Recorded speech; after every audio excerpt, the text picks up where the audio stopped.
SMA Pelita Bangsa adalah sebuah sekolah Islam internasional yang megah. Gedungnya berlantai marmer, setiap kelas ber-AC dingin, dan parkirannya dipenuhi mobil-mobil mewah jemputan siswa. Di sini, uang seolah menjadi raja. Namun, di tengah kemewahan itu, ada sosok sederhana yang berjalan dengan sepatu pantofel yang solnya sudah direkatkan lem berkali-kali. Dia adalah Pak Asep, seorang guru honorer mata pelajaran fikih dan akidah akhlak.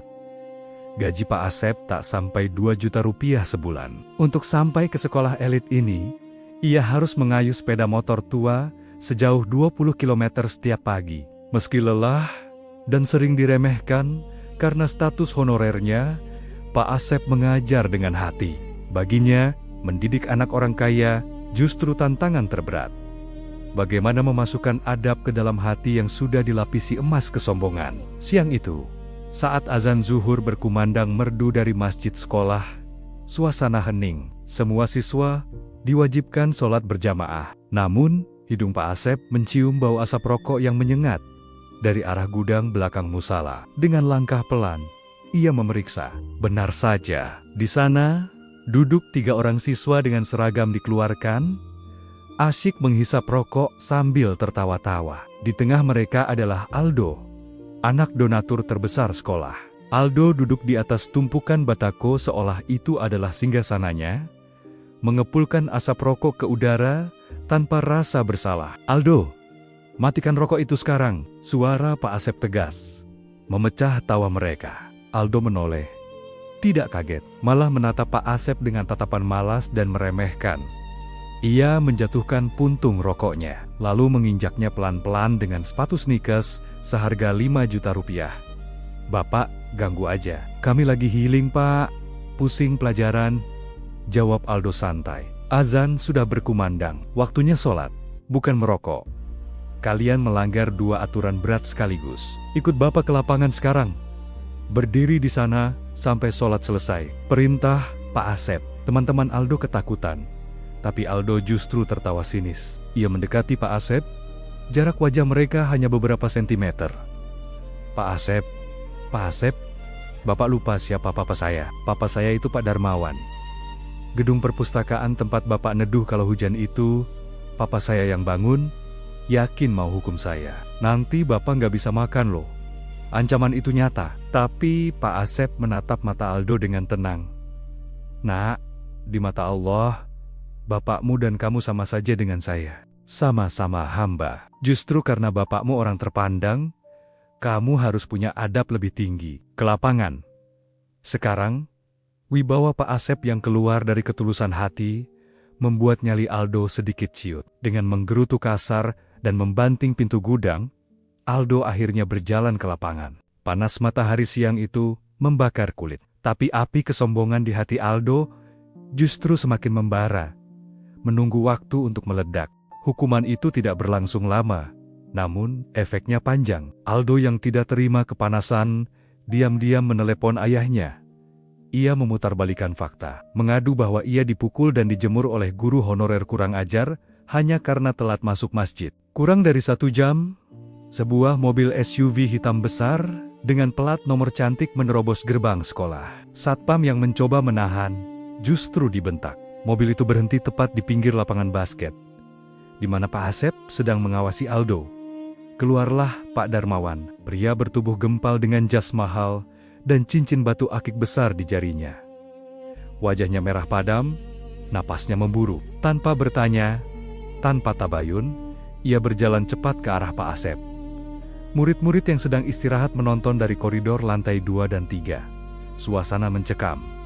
"Hei, mana guru yang namanya Asep?" teriak Pak Darmawan. Suaranya menggelegar ke seluruh penjuru sekolah. Pak Asep yang sedang menasehati Aldo menoleh. "Saya, Pak, ada apa?" Plak. Sebuah tamparan keras mendarat di pipi kanan Pak Asep. Begitu kerasnya, hingga kacamata tua. Pak Asep terlempar jatuh ke aspal, dan gagangnya patah. Pak Asep terhuyung ke belakang, memegangi pipinya yang seketika panas dan perih. Darah segar merembes dari sudut bibirnya. Hening.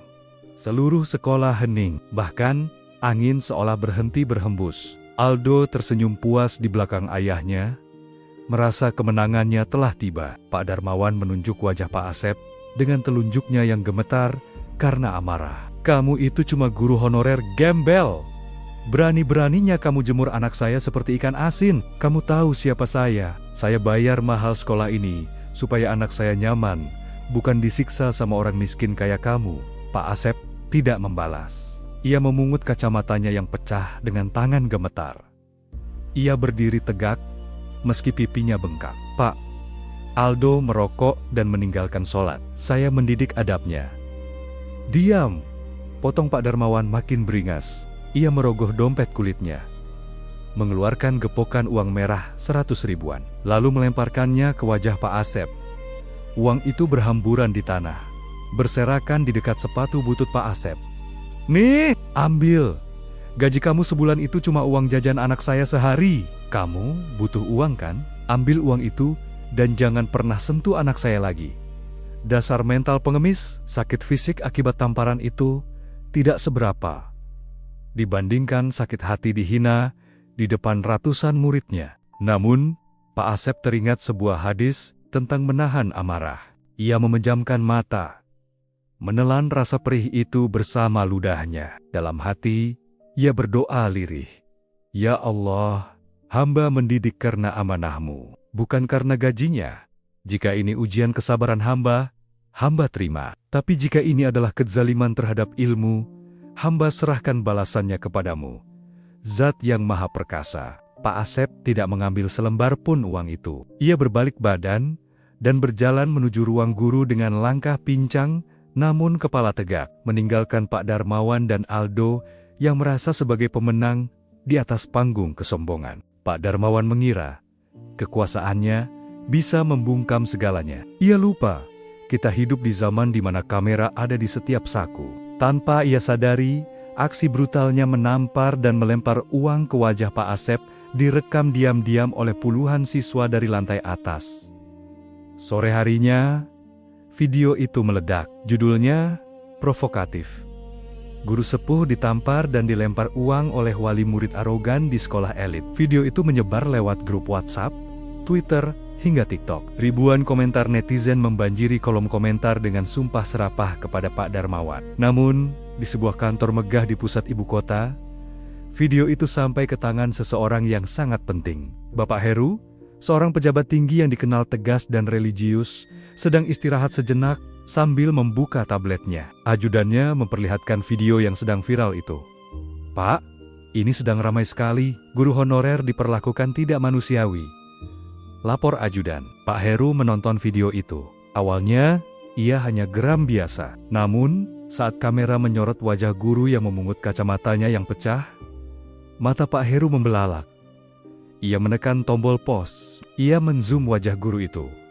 Ingatannya melayang mundur 30 tahun yang lalu, ke sebuah surau kecil berlantai kayu di desa terpencil. Ia teringat sosok pemuda sabar yang mengajarinya mengeja alif, ba, ta, dengan penuh kasih sayang. Sosok yang memberinya uang, saku diam-diam, saat ia kelaparan, tidak punya uang jajan. Sosok yang selalu berpesan, Heru, kalau kamu jadi orang besar nanti, jangan pernah sombong, ya Allah. Suara Pak Heru bergetar, matanya berkaca-kaca. Itu Ustadz Asep. Itu guru ngaji saya. Darah Pak Heru mendidih. Marahnya bukan lagi marah pejabat, tapi marah seorang murid yang melihat ayah rohaninya dinista. Ia membanting pelan tabletnya ke meja. Wajahnya merah pada menahan murka. Cari tahu siapa orang kaya yang menampar guruku itu, perintah Pak Heru kepada staf khususnya. Cari tahu perusahaannya, cari tahu sumber kekayaannya. Orang searogan itu, pasti uangnya tidak beres. Tidak mungkin orang yang memakan uang halal berani menghina guru seperti itu. Malam itu juga, mesin birokrasi bergerak senyap namun mematikan.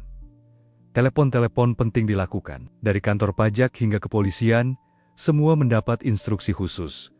Periksa Pak Darmawan sampai ke akar-akarnya. Sementara Pak Darmawan tidur nyenyak di kasur empuknya, ia tidak sadar bahwa ia baru saja membangunkan singa yang sedang tidur. Keesokan harinya, Pak Darmawan masih merasa sebagai raja. Ia duduk di kantornya yang mewah, meminum kopi impor, sambil tertawa membaca berita viral. Ia pikir uangnya bisa membayar pengacara untuk menghapus semua berita itu.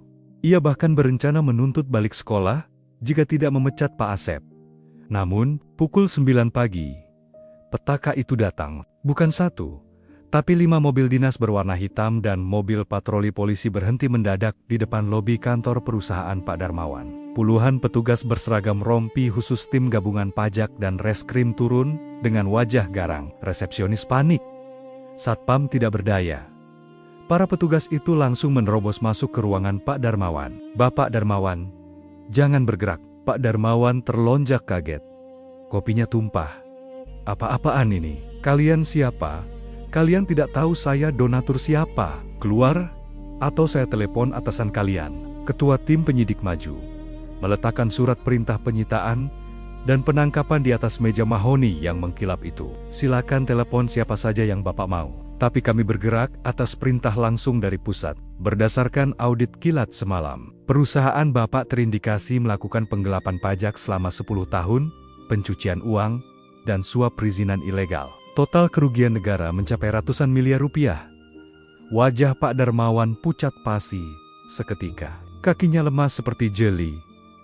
Ini pasti salah paham. Kita bisa bicarakan ini baik-baik."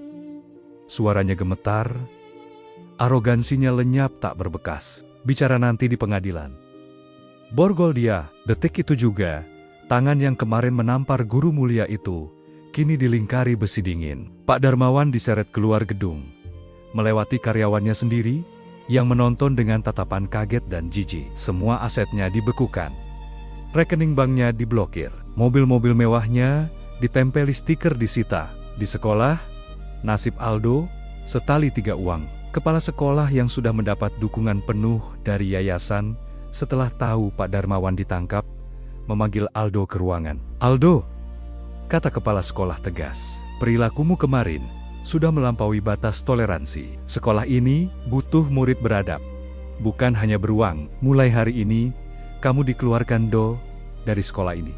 Aldo menangis, merengek memanggil papanya. Tapi papanya sudah tidak bisa menolong. Papanya sedang meringkuk di sel tahanan yang dingin, meratapi nasib yang berbalik 180 derajat hanya dalam waktu 24 jam. Seminggu setelah badai itu berlalu, suasana SMA Pelita Bangsa berubah total. Pagi itu, lapangan upacara dipenuhi ribuan siswa dan guru. Namun, ada yang istimewa.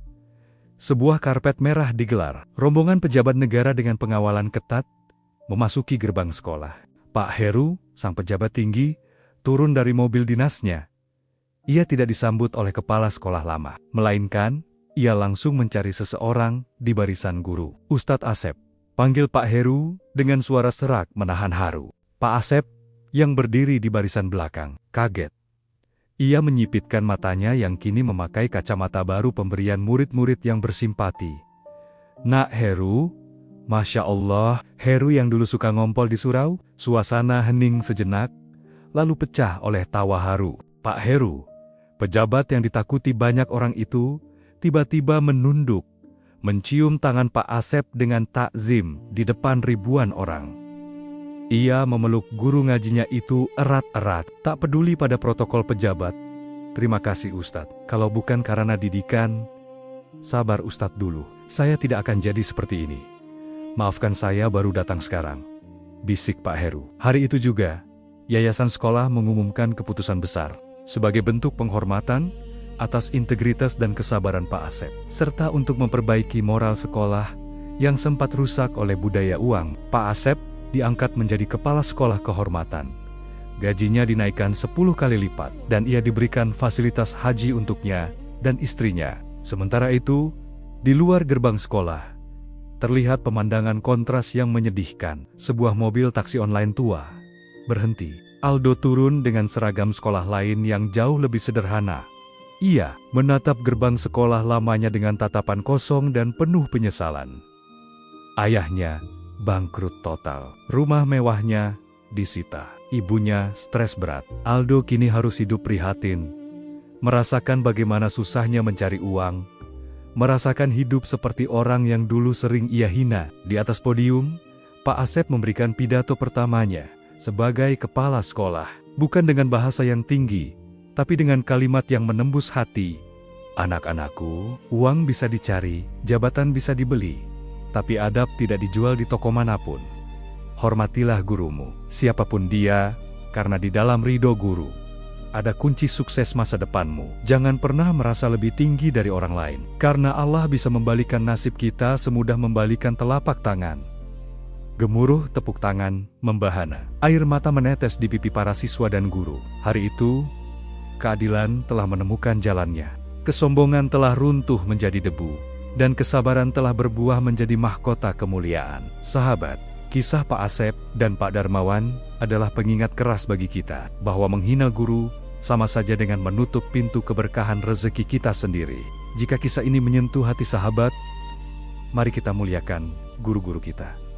Tekan tombol like dan subscribe. Dan tuliskan di kolom komentar, terima kasih, guruku. Semoga kita semua dijauhkan dari sifat sombong dan dikumpulkan bersama orang-orang yang beradab. Amin, ya Robbal Alamin.